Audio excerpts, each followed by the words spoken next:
now's our time. We're uncaged. Welcome to Topple Uncaged. I'm Steve Topple and you're locked on to the UK's hottest politics and music podcast. Each week I bring you the rawest takes on the big stories making the news, always joined by a very special guest. Then I pleasure your mind, body and soul with the freshest, most banging international music going. Uncaged.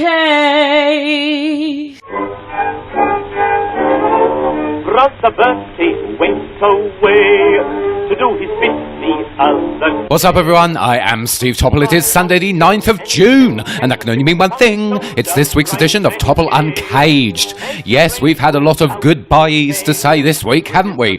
Goodbye to 6 of the 11 Change UK MPs who have deserted the party after only forming 4 months ago to become independents again. Goodbye, goodbye, wipe the dear baby dear from your eye. The delightful Anna Soubry is now leading the group, but of course the dissipation of the party suppresses any notion that somehow the UK wanted change in the form of Change UK. I mean, the latest polling is showing them at a massive 0%. With National Fish and Chips Day on Friday, it looks like Chuka Umunna and his crew have had their chips. Concerts down at Kew, some convalescents dressed in blue. We also said goodbye, in my opinion, to any notion that Corbyn's strategy in the face of a general election and over Brexit is incorrect by their huge, not in numbers but in significance, win in the Peterborough by-election. Yes, if you want more evidence that Corbyn is along the right lines and that his detractors are just being nasty for the sake of it, Goodbye. then the very fact that the party managed to sweep home to victory into the face of an outgoing MP who was done for perverting the course of justice, the ongoing smear campaign by half of the Labour Party, Deputy Leader Tom Watson not even tweeting support of Labour in the by-election until the day before it, and a continuous barrage of press insults. I think Labour managing to scrape victory in this by-election and increase their majority is something of a success story. So yes, goodbye once again to the notion that Corbyn is doing a shit job. He was the president of war. We also said goodbye to Donald Trump leaving the UK after a state visit. May that straw-headed bigot never darken our doors again. And of course we also said goodbye to Theresa May, who officially resigned on Friday the 7th of June. Oddly enough, she's still going to be hanging around like a bad smell until the 22nd of July. Goodbye, goodbye, wipe the dear baby dear from your eye. And what should we have been saying goodbye to this week?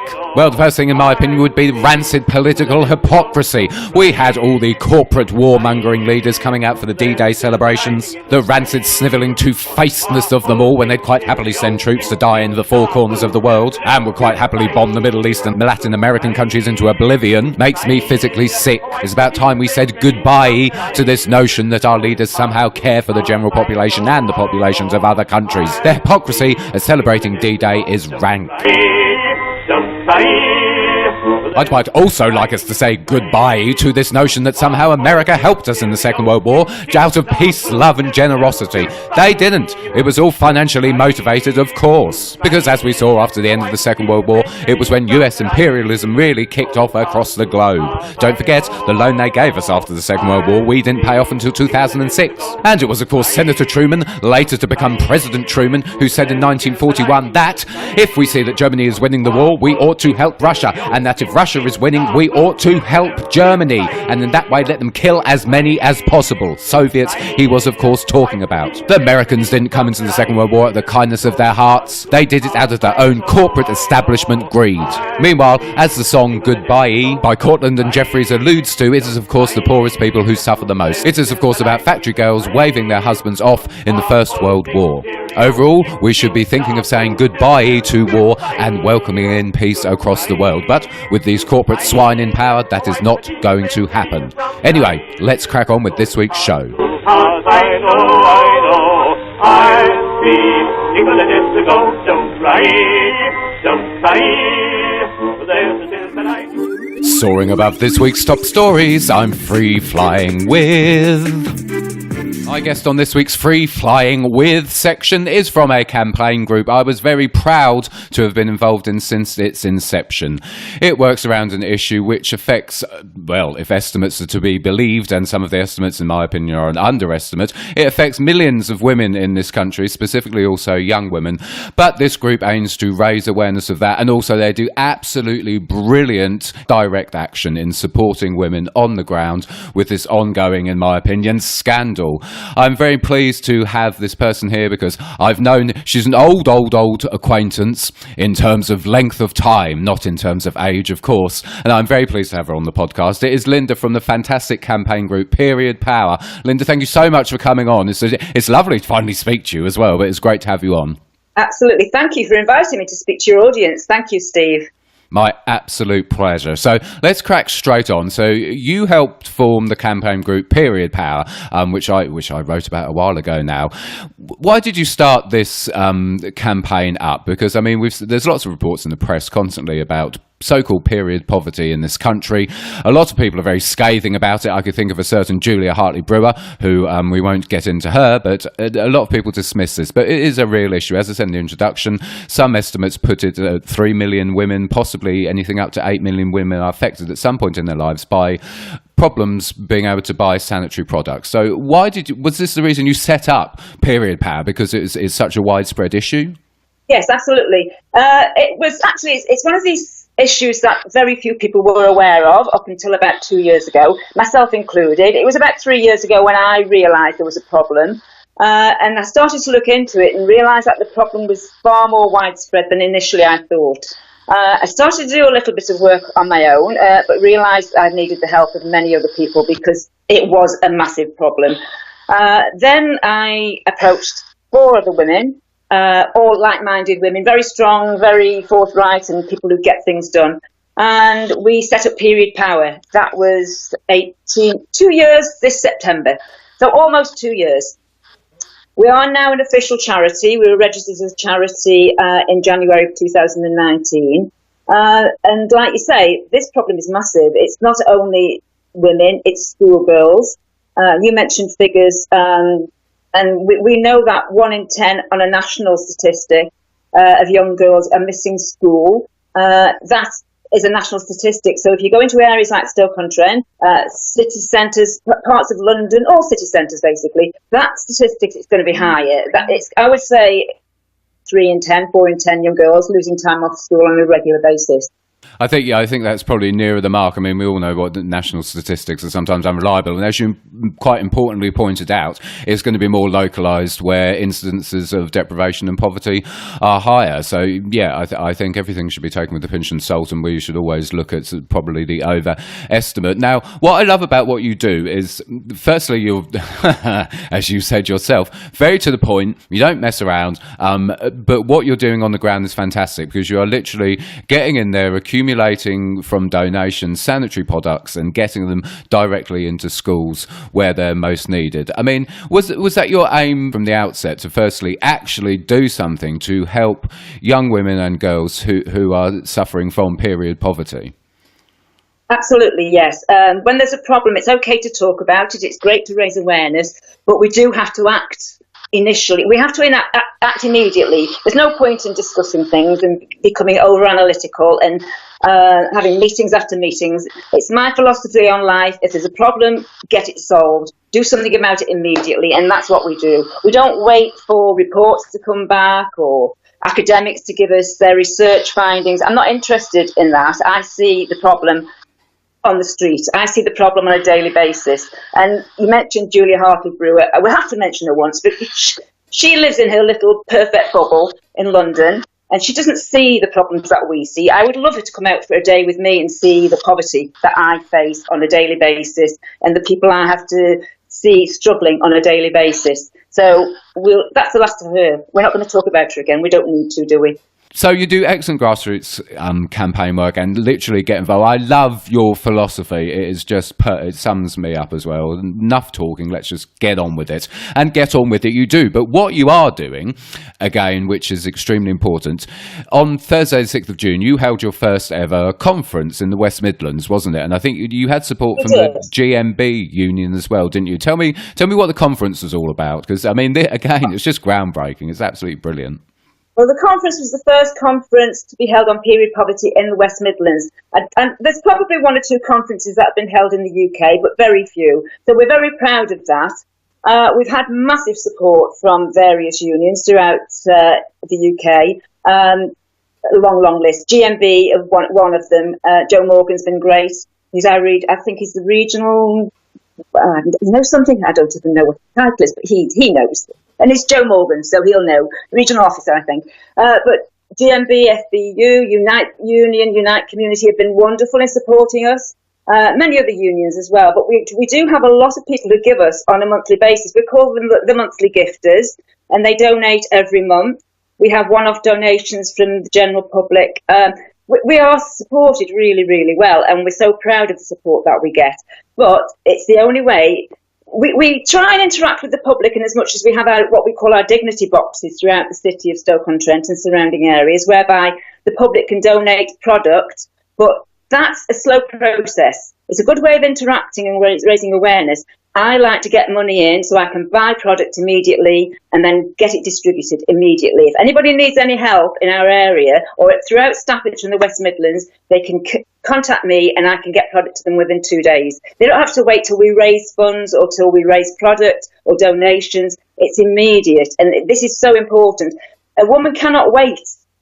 If she's having a period and she has no money to buy the product with, she can't wait. She has to have it immediately. It's so important, and it's really the ethos of our charity. We want to get out there and we want to deal with it immediately. And that is a brilliant ethos. I mean, it sums up other groups that I support, like the fantastic homeless organisation Streets Kitchen, whose ethos is solidarity, not charity. It's literally just getting out there and doing something about it now. I mean, that is the most vital thing. And all the links to what Linda was talking about and how you can contact her and contact Period Power will be in the show notes. And it is vital to get support out there straight away when it's needed. I'm going to put you on the spot because, as always with these interviews, I tend to throw my script away.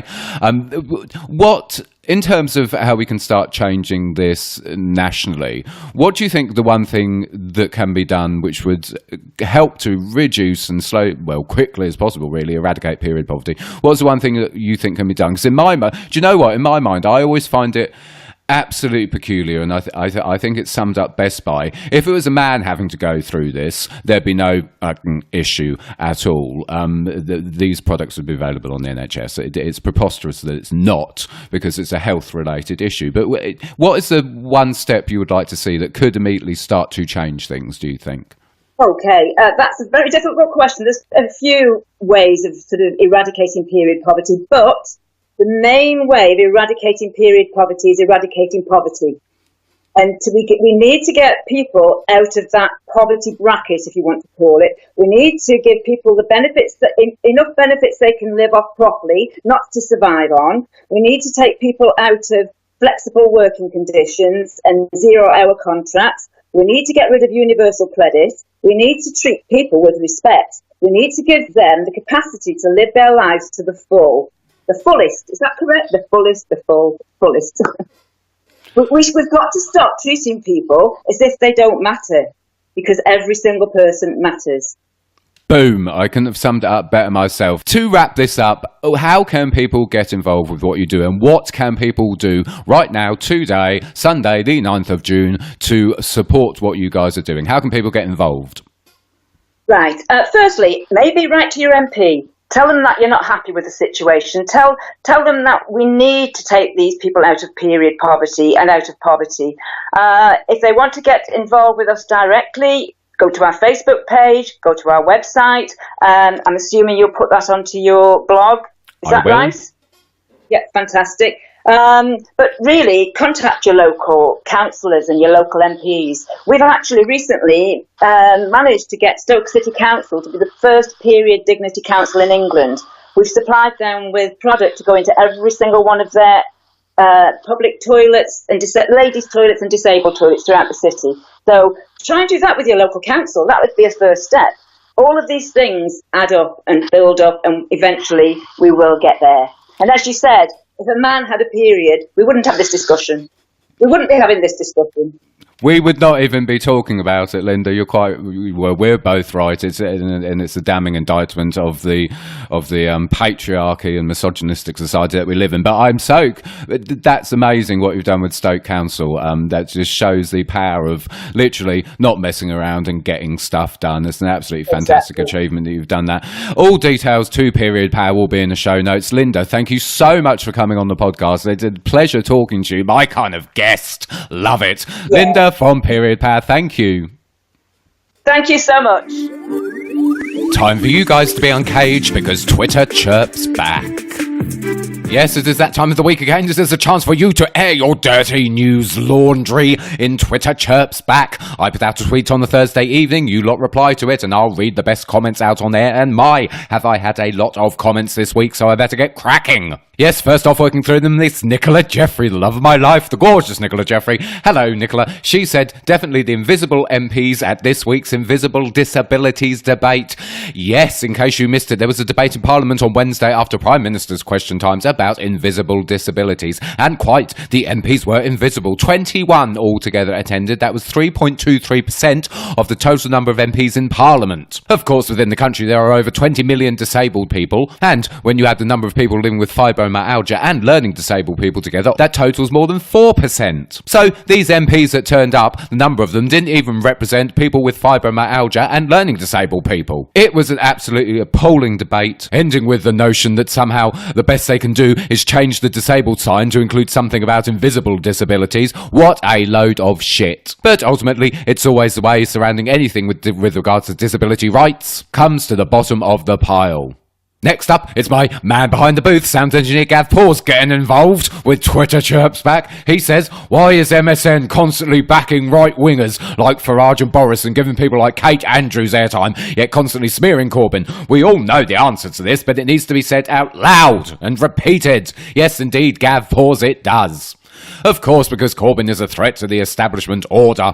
I mean, in my opinion, he's not radical revolutionary as such, but he does pose a serious concern to the system itself, because there's many things he wants to change. So, of course, they're going to plump for Farage and Boris and the vile Kate Andrews from the Institute for Economic Affairs. They are desperately trying to maintain control and keep capitalism, which is in its death throes, going. The system is crashing down before our eyes, and Corbyn represents a clear and present danger to that order. So yes, they're going to bash him like hell. Back to the TWP and Benefits News. Hello, Benefits News said, Tories play on words. McVile repeated she had never attacked sick and disabled people. Nope, she just inadvertently killed a load, allowing a continuation of deaths. And Debbie, that is Abrahams, asking ERHC to investigate deaths by DWP/outsource/letter.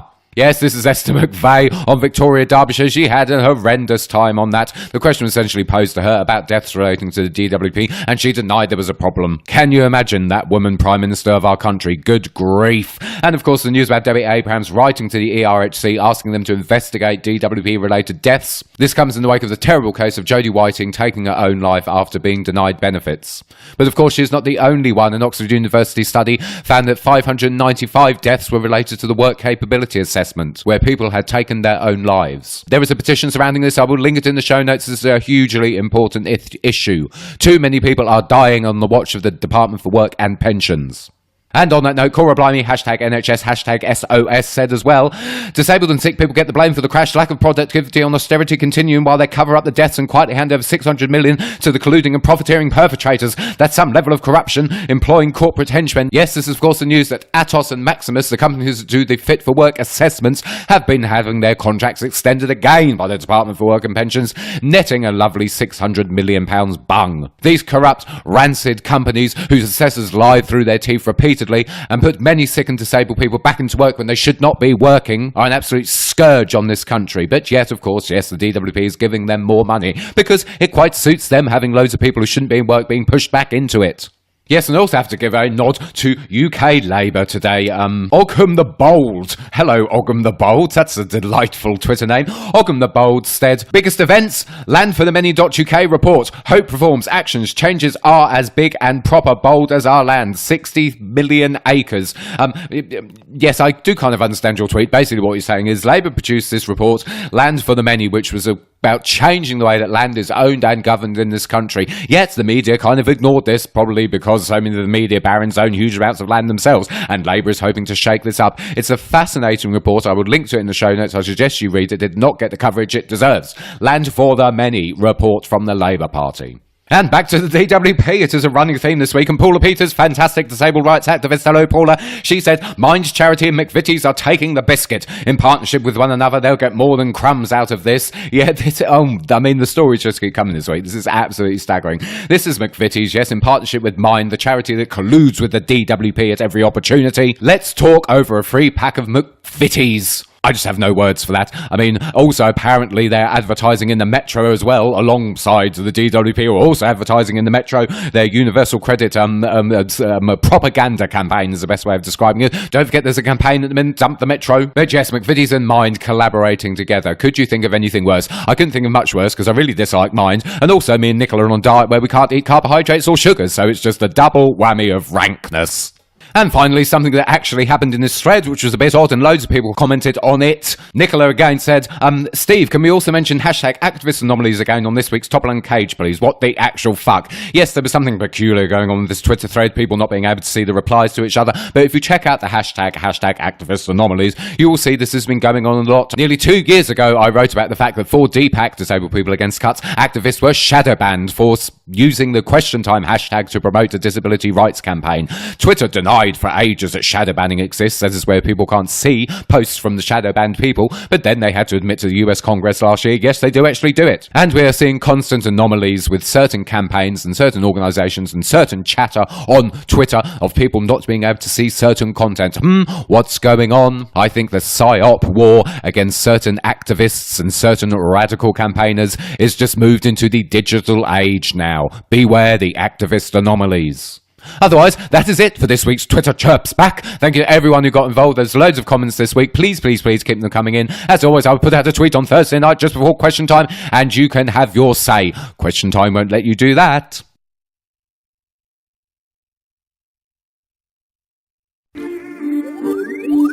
And here's this week's banger in Revolutionary Bird Song.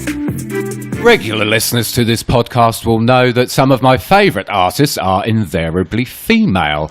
And trust when I say that my guest on this week's show is going to the very, very, very, very, very top of that list. She is a powerhousing vocalist, a powerhousing songwriter, who is currently working with a powerhousing producer on her first full project.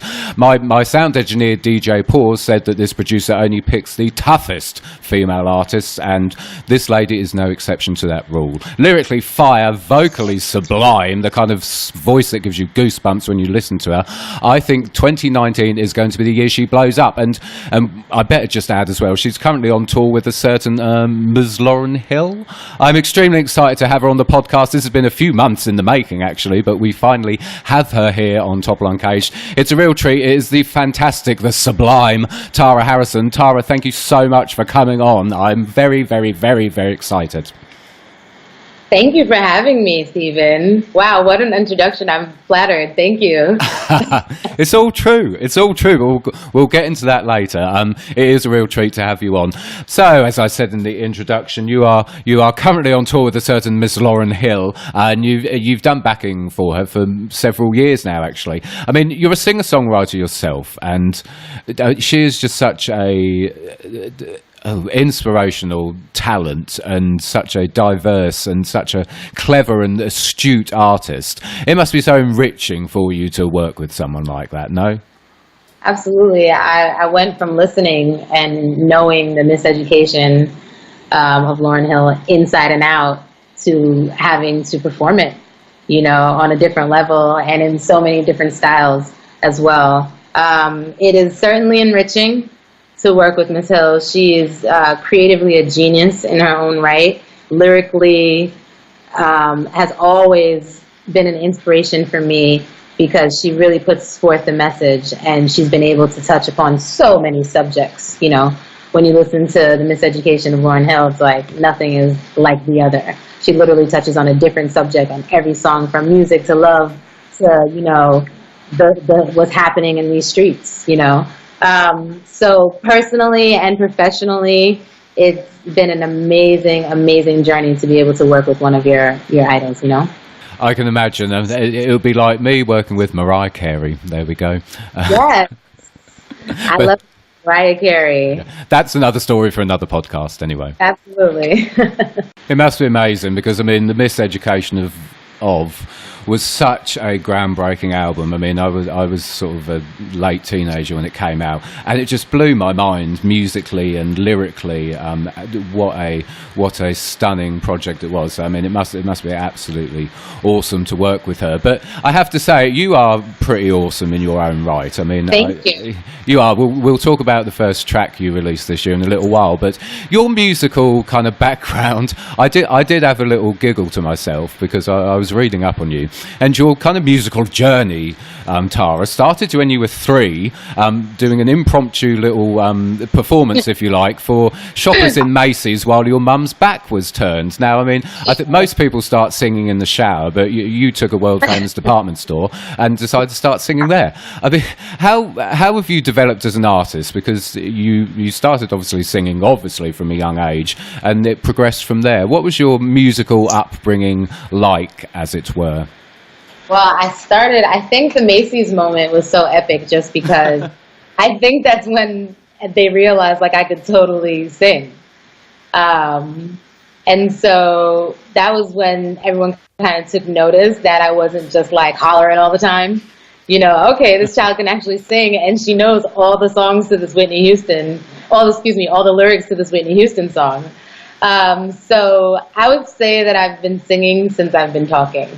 Pretty much. And I was really good, as you can see from the Macy's, as you just told from the Macy's moment, that I was really good at finding my stage, really, wherever it was. That kind of continued on from there. You know, I was never afraid to sing out loud if somebody told me to sing a song, or I was never afraid to step on somebody's 2 steps and just sing there too, because it seemed like a stage, you know.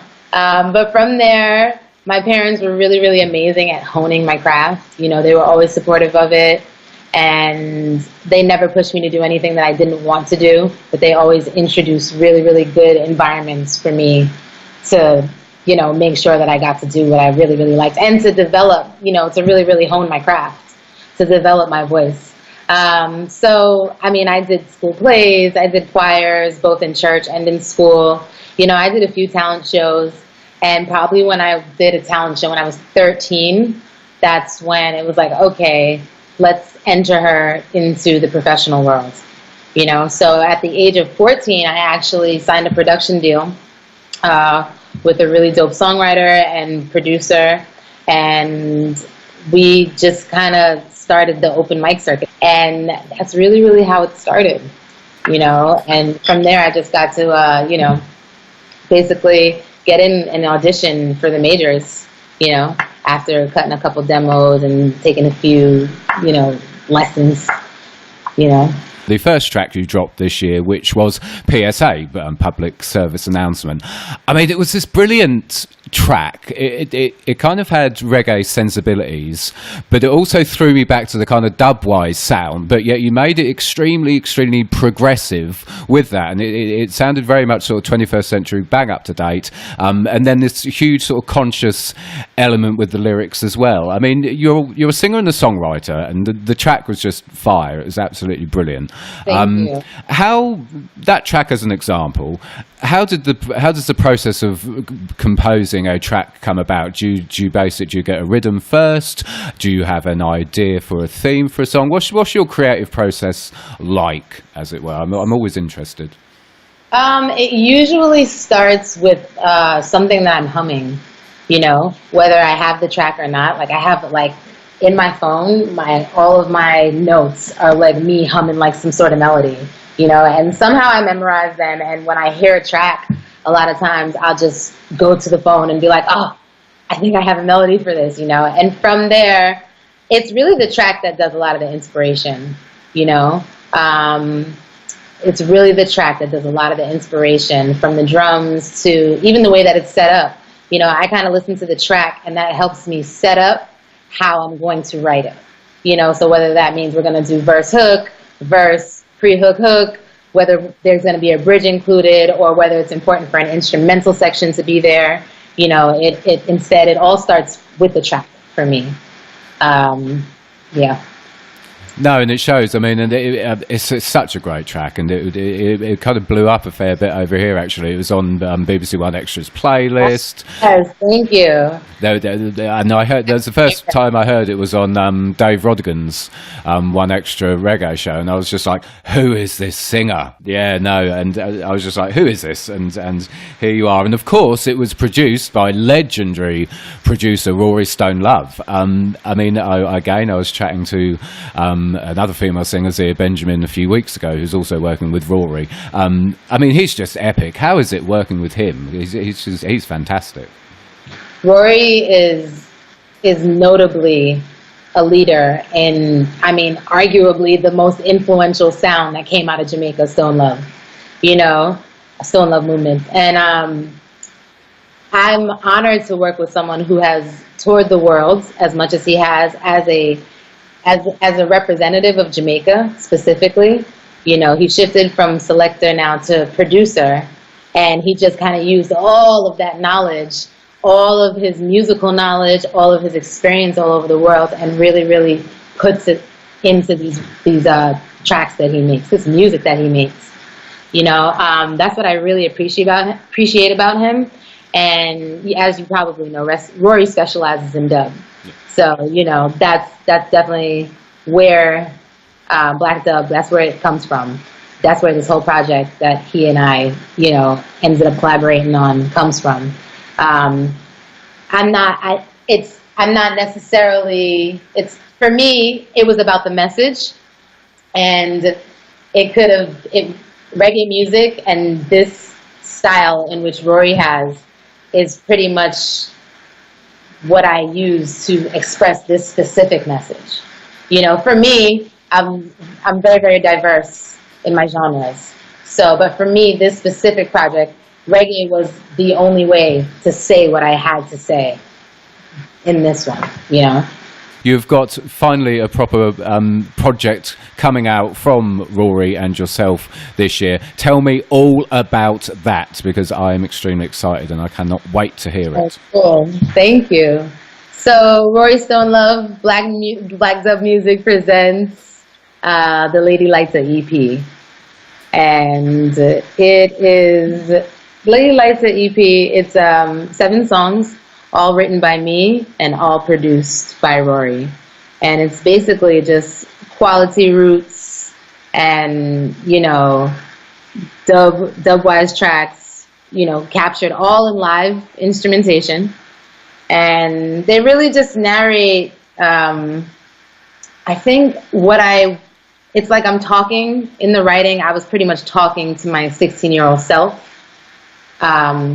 If I knew what I knew now, you know, if I knew then what I knew now, that's who I was talking to, you know. I was talking to my 16-year-old self, like, girl, let me tell you what's going to happen. And these are the things that you need to know. And, you know, so it's really, although it's named after a song called Lady Lighter, it really is dedicated to the ladies, you know, women and girls alike. And it's fun, but it's serious at the same time. And I'm very straightforward in the way that I sing it. It deals with, you know, in Lady Lighter, it deals with the opposition that women face because we smoke weed, you know. I know, God forbid, I mean. PSA was like my State of the Union address. You know, I sang it a certain way. I sang it that way. It was almost like I was giving a speech to an audience of women and girls and was like, hear this, let's all get on the same page about this really quickly. And whether you agreed with it or you didn't agree with it, there was something in there that made you feel a way. And so that's what was important in that song for me. No, wow, I can't wait for the full EP then. Do we have a release date for that yet, please? We do not have a release date for that yet. Coming very, very soon. Very soon. I'm going to announce the date very soon. Excellent. I'm very pleased to hear it. I can't wait for that because you are, as I said in the introduction, lyrically and vocally, you are powerhousing. PSA was absolutely stunning and Home Away from Home was gorgeous, and I honestly can't wait to hear Lady Lighter, the EP, whenever that is going to drop. Tara, it has been such a pleasure to have you on the podcast, and I cannot wait for Lady Lighter to come out. For the minute, Tara Harrison, thank you so much for coming on the podcast. Thank you so much for having me, Stephen. It's awesome. When you hear a new artist for the first time and you think, wow, she or he is absolutely stunning, and you just get a certain feeling about them. Well, Tara Harrison lived up to all my expectations. I truly think she's going to be huge. She is such an amazing singer and lyrically profound, deep, but on point. And here is the track that we discussed in the show. It is the one that was released at the start of this year called PSA, that's Public Service Announcement. This is absolutely fantastic. Here's Tara Harrison with PSA. Just when you thought you had me locked in a chamber, my consciousness, it breaks free from society. You didn't realize this girl was a danger. You will never take my rights away from me. No resolution if there's no constitution. No institution shall rule the powers that be. Sick and tired of your so-called solutions. You will never take my rights away from me. Time to get loud.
And that's it. Series 2, Episode 6 of Topple Uncaged is done. I'd like to thank my fantastic guests this week, the brilliant Linda from Period Power. Follow them on Twitter. It's at Period Power 2. And the sensational Tara Harrison. Follow her on Twitter. It's at I Am Tara Harrison. As always, behind the scenes, thank you to the love of my life, the gorgeous Nicola Jeffrey. Follow her on Twitter. It's at Nicola C. Jeffrey. My man behind the booth, sound engineer Gav Pause. Follow him on Twitter. It's at Pause with a Z Radio. And my in-house singer, it's Ray Star Music. Follow her on Twitter. It's at Ray_Star113. Thanks to the Canary for encaging me. I will see you next week.